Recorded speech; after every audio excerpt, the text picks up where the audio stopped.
y'all, this is Anna Alexander. Welcome back to my basement for season 3, episode 2 of the series Outlander, which you can see on Netflix and Starz. And before we dive into episode 2, there's a couple of things that I wanted to discuss with you because you might have guessed. What I do on this channel is very stream of conscious. I'm just saying things as I'm thinking about them. And it's sometimes not until later as I watch something for the third, fourth, fifth time. I'm noticing things, I'm processing when something strikes me and I'm like, oh, I should have said that last video. So I'm gonna say it this video. And one of those things is the brilliant use of sound to tell a story. It's not something you can do in a book, but on television or in movies. If you can capture a special moment with the use of sound, it's brilliant. It's brilliant. And that happened with the last half of the episode with the gunshots. It was terrible. And they laid it out so beautifully when the British Army arrives and they say, we are going to execute you all via firing squad, but we're not going to line you up at the same time. We're going to do it one after the other. Terrible, horrible, psychological torture. We saw them kill one person, boom. And after that, we didn't see any more. But we heard the gunshots. We saw the person give their name, and I'm positive, even though I haven't confirmed it, I would be positive that those were actual people that died in that scenario. They said their names, they went outside, we heard the gunshots, and it was terrible. Our brains filled in the horror and the trauma of what was going on. And while on the one hand, you're like, this is terrible. On my other side, I'm going, this is brilliant. This is great. Horrible, but it's just great. And it also goes to show that you can convey violence and terror and horribleness in your story without showing a drop of blood. We didn't need to see the bullets, the droplets, Ridley Scott, droplets of blood glistening in the sun. No, we didn't need that. We got enough. And for me, it was actually more impactful as a version of storytelling. You grieved for each of those men. And it was great, but it was terrible. Well done. Thank you for bringing this to us. Now, the second thing I wanted to mention was when I realized it later, I was like, what? We had the death of Jack Randall. We had the death of Jack Randall. And for 2 seasons, I was waiting for Jack to get his comeuppance, to be knocked down, to be decimated. And we got it last episode. And I barely registered it. It was, Jack is dead, boom. And I was on to the next horrible thing they were presenting to us. It was a leaf on the wind. And it wasn't until later I went, oh my gosh, we got the end of Jack. And I didn't have my ding dong, Jack is dead celebratory moment. I've been waiting for that moment. And it came and went so fast. And I feel a wee bit cheated. And I'm also really annoyed. And I don't know who I'm more annoyed at. The storytellers for not allowing me, the viewer, to sit in it for a little bit? Or am I annoyed at myself for getting distracted? It's terrible. But Jack is dead. And I know I kept calling him Frank. And I'm probably going to do the same thing. I'll see Frank and I'll call him Jack. But we had the death of Jack. Okay. All right. Cool. I didn't get a revel in it. Didn't know. But yeah, it wasn't until later I went, wait a minute. So we are in the 40s, 50s. I don't know. We're getting multiple timelines. Things are happening. Jamie ends up at Lollyrock. What's next? I don't know, but I'm glad that you are here with me, especially if you've hit subscribe. Thank you so very much. So I've got all my creature comforts with me. I'm ready to go. I'm here with you all today. So let's just get to it. And let's be real, y'all. Jamie survived by extreme coincidence. Who's that? 1752. So how many?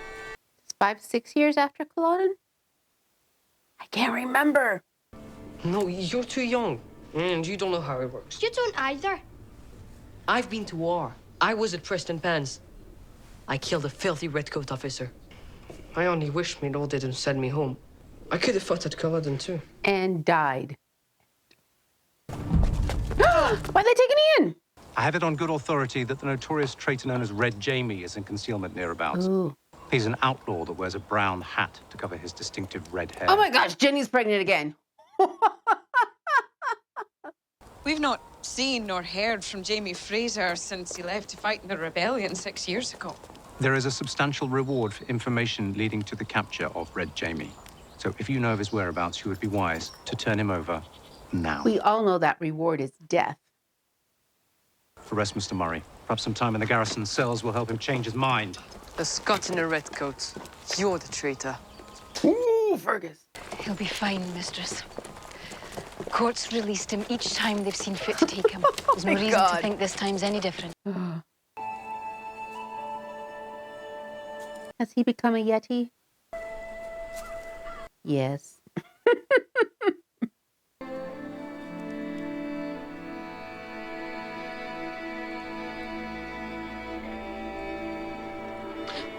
Scared the bowels out of me. You ken why I can lie to the British and feel at peace? It's because I'm no lying. James Fraser hasn't been here for a long, long time.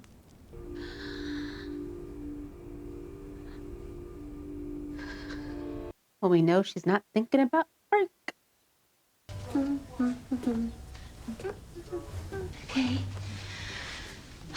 Shall we see what the Globe has to say today? Oh, you told her. They flipped that baby over so badly for that shot.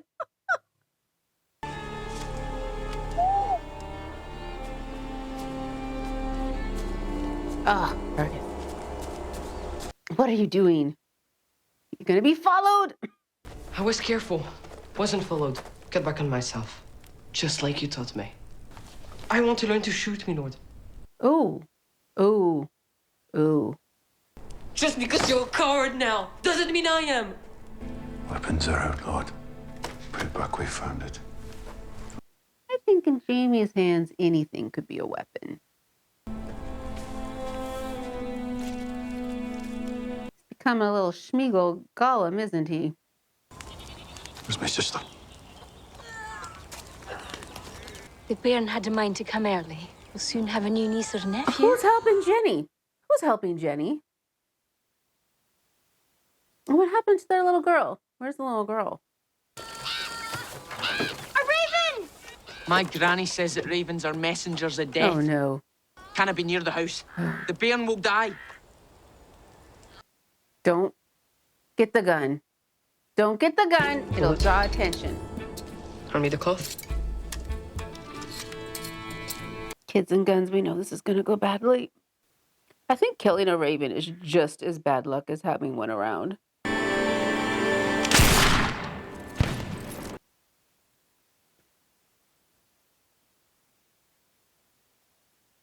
There was a raven. We were protecting the bairn. You always look droll while we bairn in your arms. How long's it been since you've lain with a woman, Jamie? It's been 6 years now. Mary McNabb's still young enough for bairns. Oh, no. Oh, this is terrible advice. Ever again. Find the weapon. Yes, Captain. You can't go with a baby in your arms. Oh, no, please tell me the baby cannot die. The baby cannot die. Where's the weapon? Weapon? Well, we have no weapons here, Captain. Made by His Majesty's soldiers. Have you delivered a child, madam? And the bairn wasn't breathing when he came. He was already gone. Good. Find the midwife and have her bring the body. Sir. Oh, these men all have to die now. I can't bear it. Here's the pistol, Captain. It belonged to my late husband, Ronald. I saw a raven land near the house while my lady was delivering her child. So I shot it dead. Believing a common bird can bring ill luck. Well, it did. We have the weapon. She's no threat.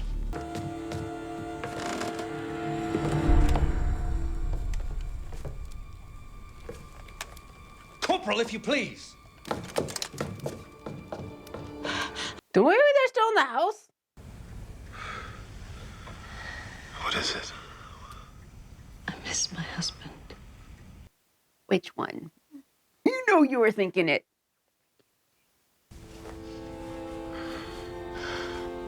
She better not say Jamie's name. She better not.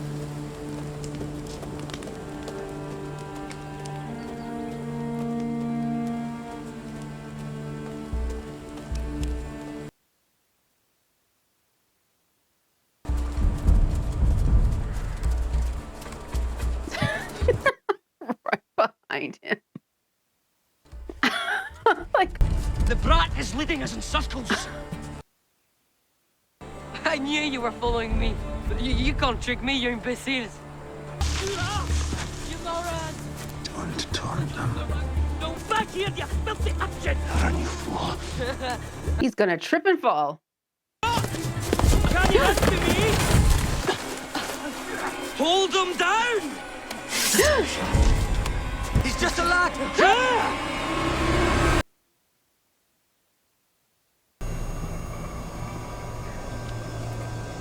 Leave him. If we do nothing, he'll die. That's an order.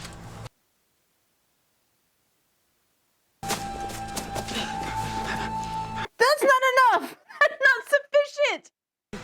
I watched me lady do this many times. Well, let's hope he's not left-handed.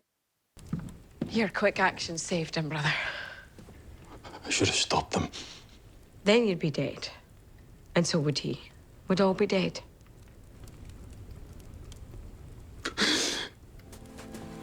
He can't save anyone he loves, can he? They all get hurt. Oh, wow, that must weigh on him.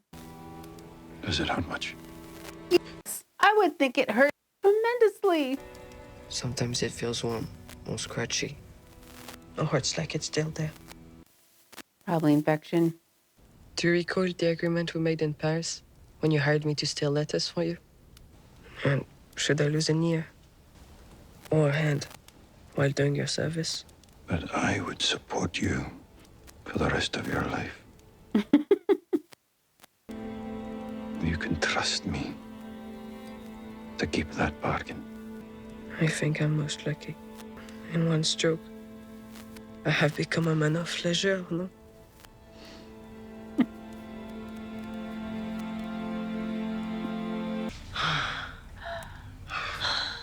Keep your eyes open. Claire, look at me.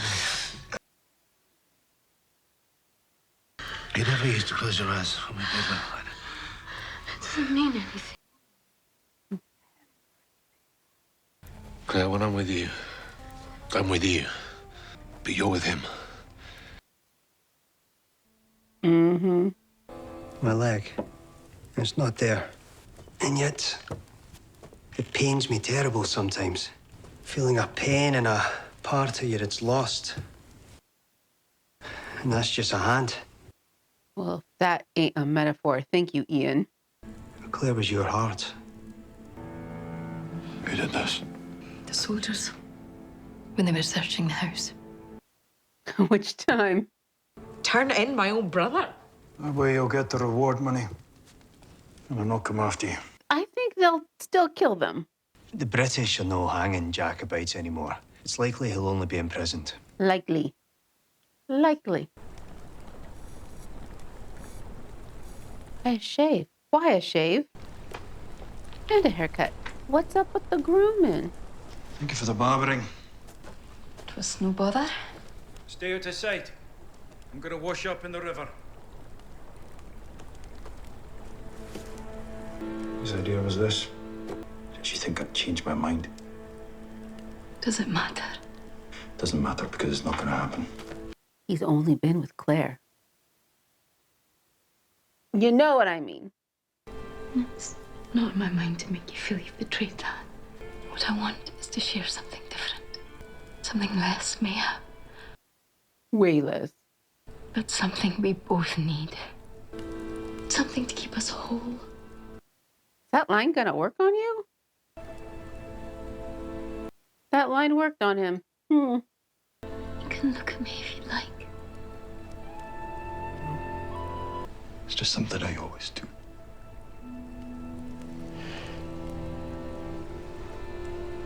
Oh, don't do this to him. He is not ready for this. The dean informed me there was a woman in this year's incoming class. A woman and a Negro. How very modern of us. What? What? She's gonna blow them away. She's seen more action than all of them combined, plus. Dude, step aside.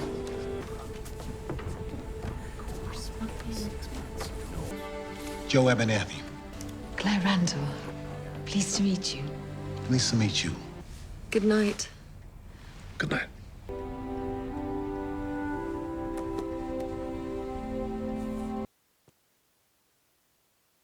I was wondering.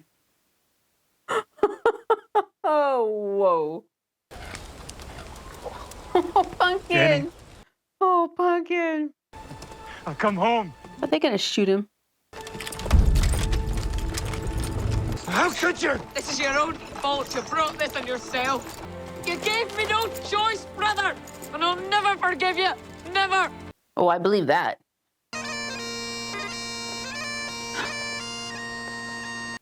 Oh. Is this a sign that she's doing okay? That she's where she's supposed to be?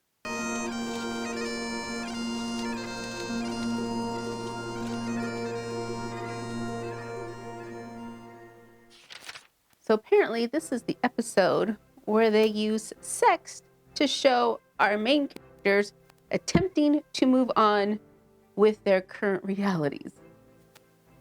Did I need them to use sex in this metaphorical way? No. Do I understand it? Yes. Of course, as a romance writer, I know the importance of sex, the intimacy involved between the partners. What are you revealing? What are you hiding in the act of sex? Did I need it for this? Not really, no. But I get what they were trying to do. Fergus lost a hand. What fuck? Oh, did not see that one coming. I hope Fergus stays around for a while. I like him as a character. But oh my gosh, And I remember, okay, so switching topic. With the last episode in the comments, a lot of you were talking about Frank. Some of you enjoy Frank, some of you understand Frank, some of you hate Frank. And I get it. First and foremost, he's not Jamie. And I think as long as he's never Jamie, Frank will never sit right with you. I understand, it's weird, because my opinion of Frank is kind of a man caught in an untenable situation of the time. 1940s and 50s, when you're married, you are married. Better or worse. His wife comes back, she's had this adventure he doesn't believe in. Baby on the way, they were not able to have babies before, so this is him a way to have his wife back and family. But it comes at a cost. It comes at a big cost to him. So if that had happened now, 70s, 80s, 90s, 2000s, plus, would he have stayed with her, taken on the responsibility of raising another man's child? I don't know. So is he commendable? Who's to say, because he is honoring the vows of that time. Do I appreciate that he was willing to offer that, foregoing any relationship he would have that would be, I don't want to say honest, but more open, less walls in your way, and those walls are always going to be there. James Fraser is always going to be a wall in his relationship with Claire. So, yeah, I get it. It's complex. That's what makes it so good and juicy as far as storytelling, because there's so many layers. So Frank, I don't dislike Frank. I don't necessarily care for him, but I understand he and Claire are caught in troubling, they're in a bad situation, making the best of it. of that time period. Which I find it interesting that Diana Gabaldon set Claire's time period in the 40s and 50s, whatever. I'm sure somewhere she has listed why she chose them to be in that time period. Because really, she could have set Claire in any time period going back in time. She chose that one specifically. So episode 2, Jamie's going to prison again. Does he make it to prison? Does he escape from prison? I don't know. And somebody said, how can you just watch one episode at a time? I have lots of things on my plate and I'm going through them as fast as I can. So hopefully I will have the next one watched sooner rather than later. And I do hope that you're with me for that story. So thank you so much again for being with me. Take care of yourself. Prepare, winter is coming. And then come back and see me. So until next time, y'all.